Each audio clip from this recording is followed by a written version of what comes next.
They didn't raise their voices, they raised the stakes. The air turned heavy, thick like something invisible was tightening around every throat in that room.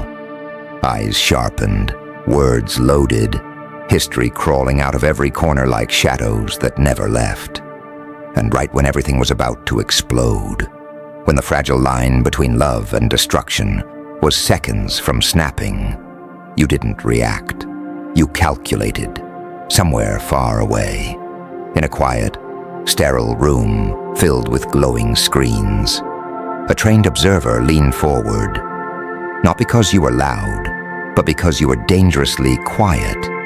And in that moment, what you did next wasn't normal. It was studied. There are rooms in this world where voices don't rise, they calculate.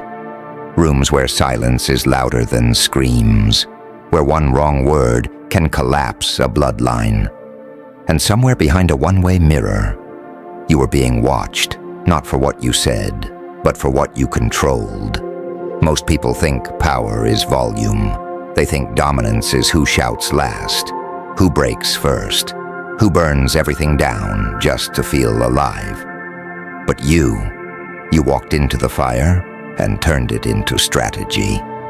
Every insult thrown at you, you didn't absorb it, you redirected it. Every accusation, you didn't defend, you disarmed. Every rising voice, you lowered yours just enough to make them lean in, to make them listen. That's not emotion. That's control wrapped in chaos. There was a moment, a specific moment, when everything could have shattered. A chair almost moved, a voice almost cracked, a past wound almost reopened like a blade through time. And right there, you became something else. Not the victim, not the aggressor. You became the unknown variable, and that terrifies people more than anything, because chaos is predictable. Anger is predictable. Pain is predictable. But calm in the middle of a storm, that cannot be mapped, cannot be manipulated, cannot be owned. They thought they knew you, thought your triggers were documented, your reactions rehearsed. But you rewrote the script, mid-scene, without warning. And suddenly, they weren't controlling the room anymore. They were losing control of themselves. Do you understand what that means? You didn't just end an argument. You shifted the entire psychological battlefield. Noise became silence. Conflict became confusion. Aggression became reflection. You didn't win by overpowering them. You won by making them face themselves. And that kind of presence doesn't come from comfort. It comes from nights where no one heard you, moments where you had to swallow fire just to survive. Battles where you learned that reacting feeds chaos, but understanding it destroys it.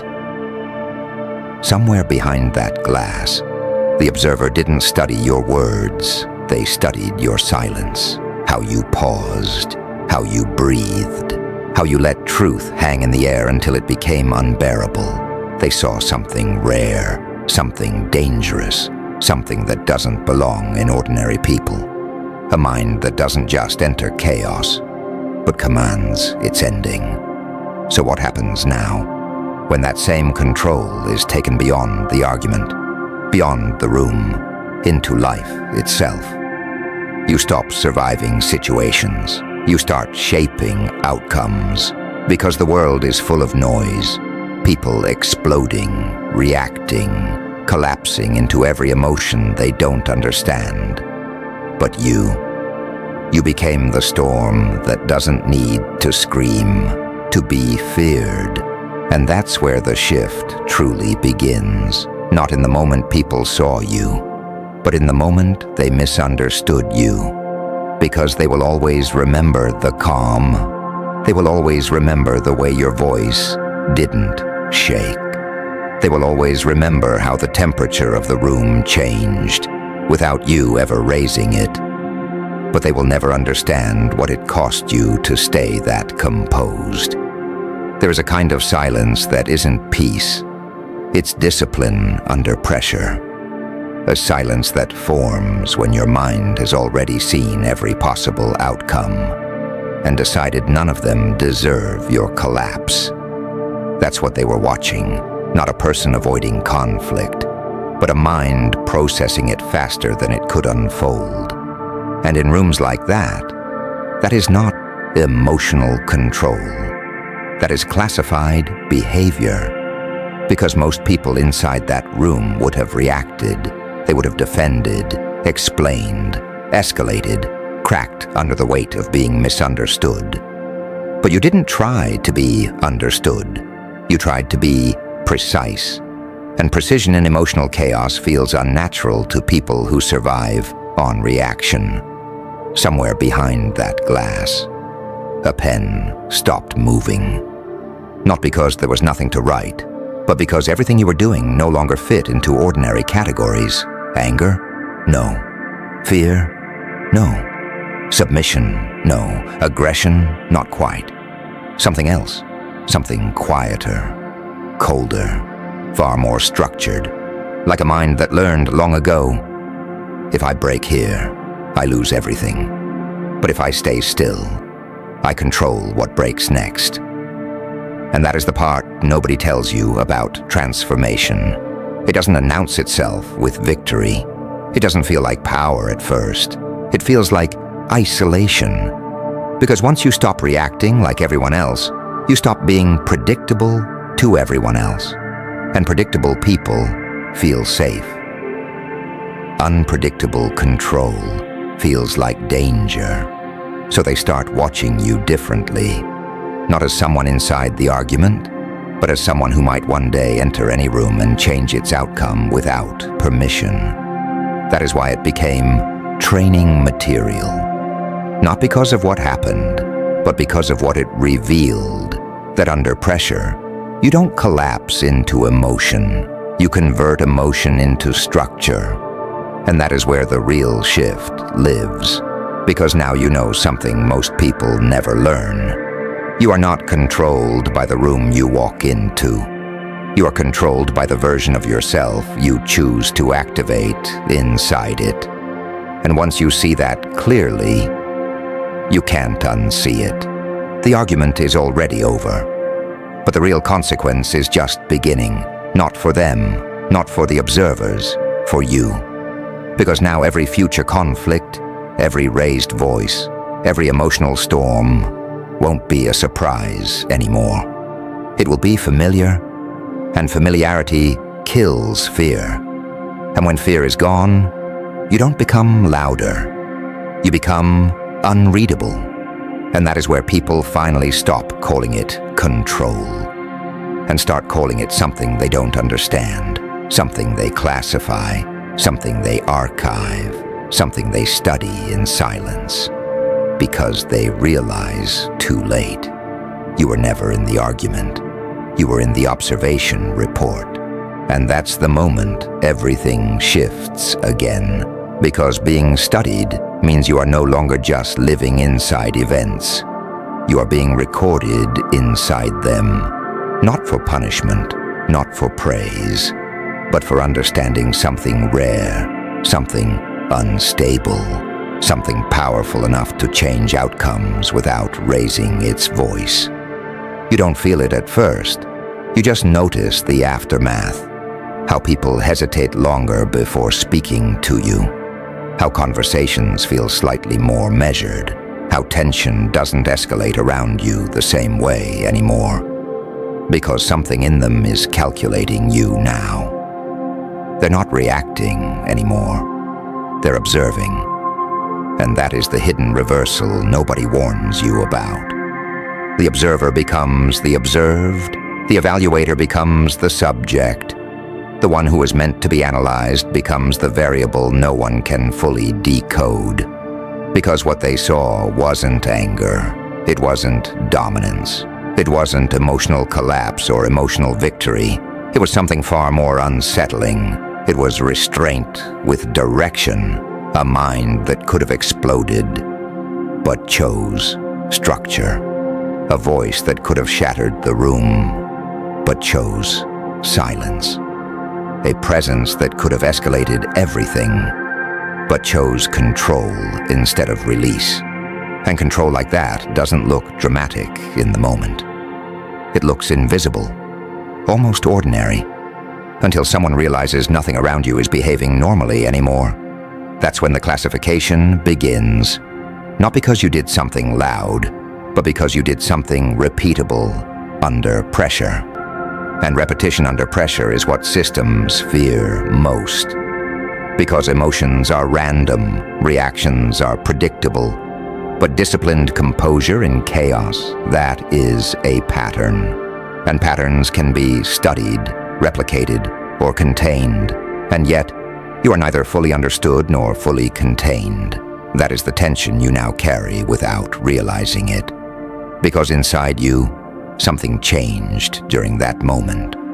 Not loudly, not visibly, but permanently. You stopped seeing chaos as something that pulls you in. You started seeing it as something you entered deliberately, and that is where most people lose their grip on you. Not when you speak differently, but when you no longer need to speak at all. Silence stops being absence. It becomes a selection. Every pause becomes intentional. Every reaction becomes optional. Every emotion becomes filtered through awareness instead of impulse. And people can feel that even when they can't explain it. That is why rooms quiet down differently when you enter now. Not because you demand it, but because something in you signals that escalation is no longer automatic. It is conditional, controlled, measured, and that changes everything without announcing itself. Because now even conflict behaves differently around you. It doesn't rise as fast.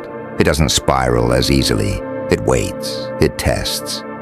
It watches you watching it. And somewhere deep in that cycle, you realize something unsettling but powerful. You are no longer inside emotional situations the same way others are. You are above the reaction loop. And from there, the world doesn't look louder anymore. It looks slower, more readable, more adjustable, like something you can step into and step out of without losing yourself inside it. And that is the real transformation, not becoming louder, not becoming colder, not becoming someone else entirely, but becoming the one thing most people never master, inside chaos. And once you reach that point, you stop calling it control, like it's something you learned. Because it isn't learned. It survived into existence. You didn't wake up like this. You were shaped here inside moments where speaking too fast made things worse, where reacting too hard made you lose ground, where emotion was not a release, but a liability. So you adapted quietly, repeatedly, until adaptation stopped feeling like effort and started feeling like instinct. And now the instinct is the dangerous part. Because instinct like yours doesn't panic. It calculates. It doesn't explode. It redirects. It doesn't chase validation in chaos. It waits for clarity to form after chaos reveals itself. That's why even when everything around you rises in volume, you don't rise with it. You descend into focus. And people misread that every single time. They think you're detached. They think you don't feel it. They think you're unaffected. But the truth is more unsettling than that. You feel everything. You just refuse to let everything lead you. And that distinction is exactly what separates reaction from mastery. Because reaction says, I must respond now. But mastery says, I will respond when it matters. And between those two, entire outcomes change. That FBI observer wasn't watching emotion. They were watching delay, the space between trigger and response, the gap between insult and reaction, the silence between escalation and choice. Because that gap is where most people disappear. They collapse into instinct. They lose authorship of themselves. But you stayed in it. You didn't rush to fill it. You didn't panic to escape it. You didn't surrender it to emotion. You owned it. And in intelligence terms, that gap is everything. It's where control is proven, not claimed. But here's what nobody tells you about being that kind of presence in a room. People start adjusting themselves around you without noticing. They lower their volume. They rethink their wording. They hesitate before interrupting. They reevaluate whether escalation is worth it, not because you demanded it, but because your calm became a mirror they couldn't ignore. And in that mirror, they see their own instability more clearly. That's where discomfort begins. Because chaos can be blamed on others. But calm exposes ownership. And somewhere deep in that realization, something else happens to you too. You stop fearing emotional intensity in others, because you no longer enter it blindly. You enter it structured.